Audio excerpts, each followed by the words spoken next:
Welcome, henchmen, to another action-packed episode of the Deadly Podcast of Kung Fu, brought to you by the Villains Man, where I, JVD, try to traverse the continuity of both Iron Fist and Shang Chi, Marvel's most premier martial artist. You can find me on Twitter at Villains Man. If you want to talk about the podcast, talk about the episodes, or talk about comic books in general, you can also find me over on the Fictional Battle Podcast Crossover Collision with my partner in crime, Professor Evan Grade, as we discuss how combat works out between your favorite heroes and villains in comic books. Today here on the podcast, I'm covering one book. It's got 3 chapters. Each chapter is about a different martial artist. And this is the Kung Fu Special Album Edition.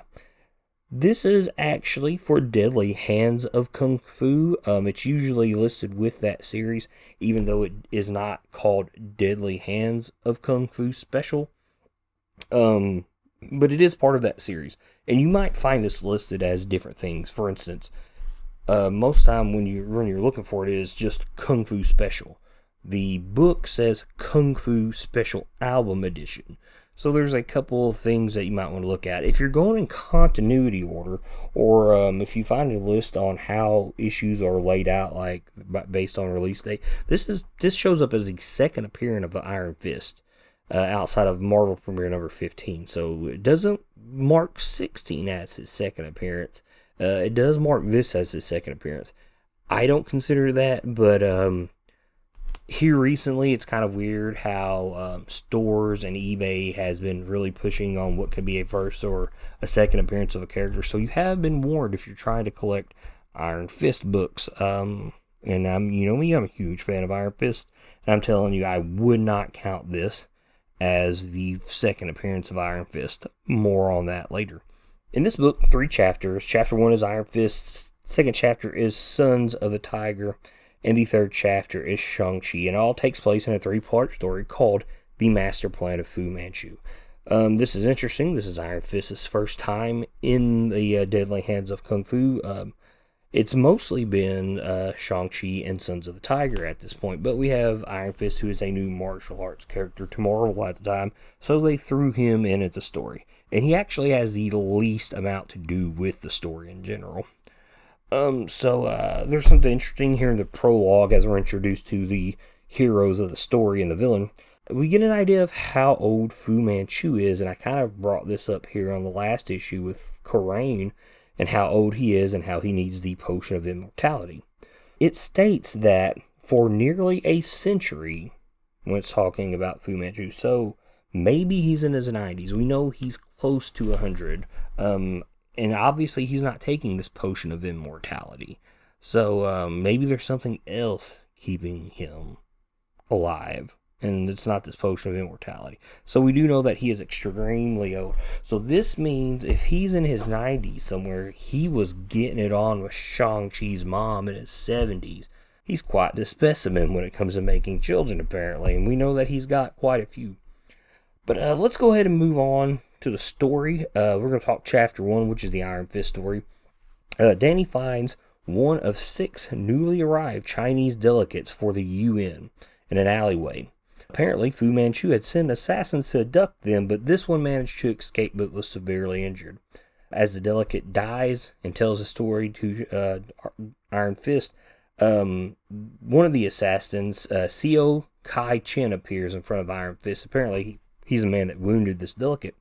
After Iron Fist easily destroys his weapon, and Danny takes out his weak partner, Chen flees and knocks over a homeless beggar on his way back to the hideout to report to Tuso Gamo. Giving the sumo the news of his failure, Gamo easily breaks the man's back with a bear hug, which spurs Iron Fist into action. He quickly takes out the henchman, only to find himself in the clutches of Tuso Gamo's hug. Danny claps his ears, takes him to the floor, and KOs him with a quick chop to the neck. Using the Iron Fist to knock down a steel door, he discovers the bound delegates are actually mannequins to fool him, as he hears someone escaping from the rooftop by a helicopter. On the roof, there's a tin cup waiting for him, much like the beggar had one that Co. Kai Chen knocked over, with a note that just simply says, "Thank you." Now, you need to read Marvel Premiere 15 through 18, which is the origin of Iron Fist, aka Danny Rand, to understand why Danny is spurring his vengeance, which is mentioned in the captions of this book. That's in episode 3, if you want to check that out. And this is why I say, even though in like release order, if you're looking at orders of Iron Fist, like what books came out in a certain order, this is why I say that I don't think this is a second appearance of Iron Fist, because obviously you need to understand that Danny foregoed his vengeance once he realized what was going on. So technically you could maybe say this is the 5th appearance of Iron Fist, but I'm telling you, the way the market goes these days, someone's going to eventually find this and be like, hey, this is actually a second appearance. So if he does show up in Shang Chi and the Legend of the Ten Rings, it might be a book worth getting. I'm just saying. What's interesting, and this is my boy Danny Rand, if you know me, I'm a huge Iron Fist fan, none of Fu Manchu's assassins are a threat to him, unlike they are to Shang Chi. This kind of shows you, in my opinion, that his skills learned in Kun-Lun are unknown to the outside world. And the only reason these guys can hang with Shang Chi is because they know how and who trained him, and they really know how he fights. So that, to me, says, hey, that's why these guys are able to go toe-to-toe with Shang Chi sometimes, but not Iron Fist. Makes my day, Iron Fist. Woo woo. Let's talk about Tutso Gamo. If you wanted to connect some continuity here, this guy should have been Tak from Marvel Special Edition 15, the sumo wrestler that actually gives Shang-Chi a run from his money while he's going after his father once he's found out the lies. That could have really connected some history there, and that's a missed opportunity right here. And you know, him and this Co Kai Chen, they've got some really cool names with them. Co Kai Chen is he who strikes the lightning, is what he calls himself. And then Tutso Gamo is the mountain that steals breath, obviously, when he breaks the other man's back. And it's kind of crazy, and this is not foreshadowing, and there's no way in the world that this could have, led to this, but Chin kind of looks like Sagat without the eye patch. He's very tall. Think of Po from Kickboxer. He looks like he does Muay Thai. And then Gamo could easily be E Honda from Street Fighter. So I just kind of thought that was weird. It's just the connection my brain made. We get a lot of Iron Fist moves names. I'm going to try to keep up with these because I always like seeing all the books, all the moves, especially if you know what the book of the Iron Fist is. That'll be for a late time before you learn what that is on this podcast. Look it up. Read those books before I even get there. But we see the cat stance. Doesn't look much like stance. But anyway, we get the lightning kick, dragon stamp kick, elephant kick. We get the rock smash blow and the monkey blow. When I seen monkey blow, my first thing I thought of was Hit Monkey and Deadpool and a bunch of cocaine. Don't ask why. That's just what I thought about monkey blow. Obviously, for seeing the power of the Iron Fist, he does explode the head of a maul. I don't know if you know what a maul is, but it looks like a giant hammer. That was Co Kai Chen's weapon. And he does break down a steel door, which is warped by the heat created by his chi, because it is, they say, molten metal, and it is very warped after he knocks it down. The Tin Cup is a cool ending. If you go back and look, the beggar kind of looks like Fu Manchu. It also tells a reader that he could be anywhere in disguise.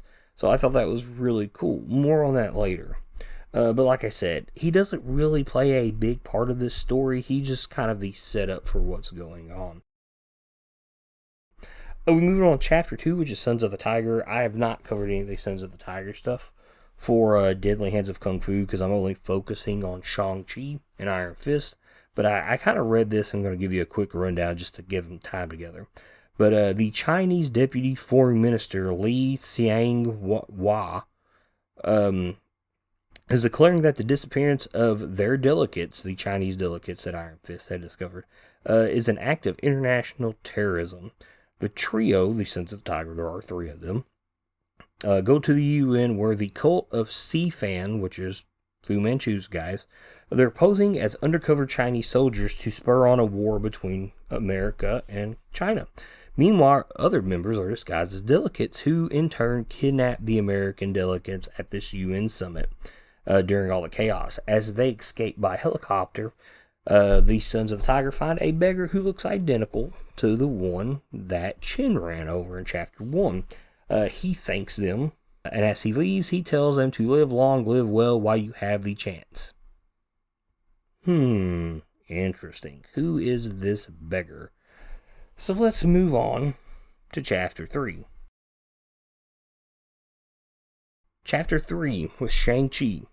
Fearing his father is behind the missing Chinese and American delegates, Shang Chi hides outside his New York headquarters. And that blind beggar I'm just talking about in the last 2 chapters, he walks by, accidentally hits Shang-Chi in the foot with his cane, and asks for some spare change. So it's kind of weird. He's asking for spare change, and in Chapter 1, he has lots of change when Chin runs into him because it goes flying everywhere. In Chapter 2, when he's oddly enough standing outside the UN, I mean, why would a beggar be allowed around the UN? That's kind of odd. But the Sons of the Dragon offered to give him change, which he will not take, but now he needs some. It's almost a joke on Shang-Chi, who never has money and actually needs it to get around. Shang-Chi hitches a ride on one of the 2 limousines to the docks, where he finds the cult of Sea-Fan loading the delegates on submarines. After taking one of them out disguising himself, Shang-Chi takes a trip on the sub to a ship where Fu Manchu awaits. There he plans on holding the delegates of each country to make both countries think they have the other's delegates as hostage and will cause them to go to war. Realizing he needs to escape the sub when it's underwater, he basically defuses all of the torpedoes. Who knows where he learned this skill from? And places himself in one of the torpedo tubes right before, coincidentally, it's very odd, that Sir Dennis Nayland and Blackjaw Tar are coming to apprehend Fu Manchu by ship.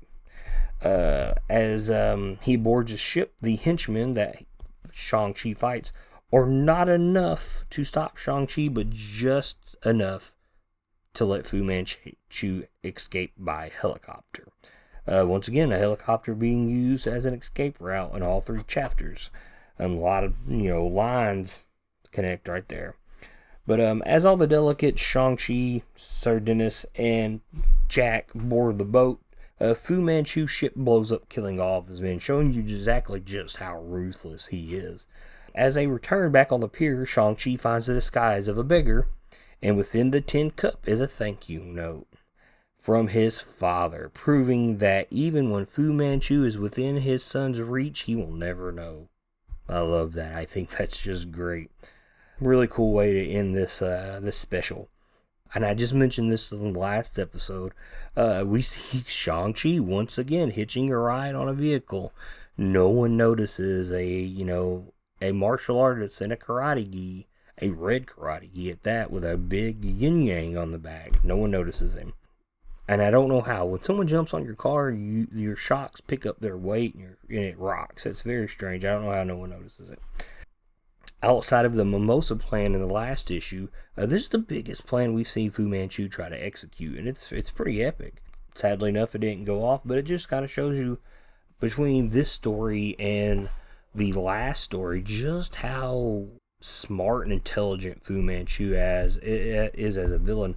And sadly enough, he's not owned by Marvel anymore, and I think they own him for about 10 years once his stuff starts, and he's gone. What's crazy is that Fu Manchu disguised himself as a bum to keep track of his operations. That's crazy. You will not see Magneto do that. You will not see Doctor Doom do that. You will not see the Red Skull do that. You will not see Thanos do that. Nor will you see the Kingpin or any of other Marvel's big villains do this. Fu Manchu becomes a blind beggar to keep an eye on his operations. I love it. It's really, really good stuff. The more I read these Shang-Chi books, this Deadly Hands of Kung Fu and the Master of Kung Fu, the more I'm really appreciating the character, and I really, really love it. But and I'm kind of loving the villain more than I am the hero in Shang-Chi. So, but I am part of the Villains of Man, so hey, maybe that's why I'm gravitating towards the villain. But I'm going to go ahead and wrap this episode up. I'm JVD. You can follow me on Twitter at Villains of Man. If you like The Villains Man, you go check us out on Facebook or Instagram. I'd really appreciate it. You can find this podcast over on Podchaser with the In Nerd Circle. Go follow that list. There's a lot of awesome podcasts there, including the Fictional Battle podcast I'm a part of with my co-host, Professor Evan the Great, over at Crossover Collision, which you can find also on the Villains Man website, and you can check out all our podcasts while you're there. But wherever you listen to the podcast, please rate me. I'd really appreciate it. I don't care if it's a low score. I don't care if it's a high score. But wherever you see the podcast at, please share it, like it, talk about it. I would like to interact with everybody, talk about these issues, and and even the movie when it comes out. But remember, guys, in the end, just support your favorite podcast, support your local comic book shops, and go see Shang Chi and the Legends of the Ten Rings. Keep reading comics, guys.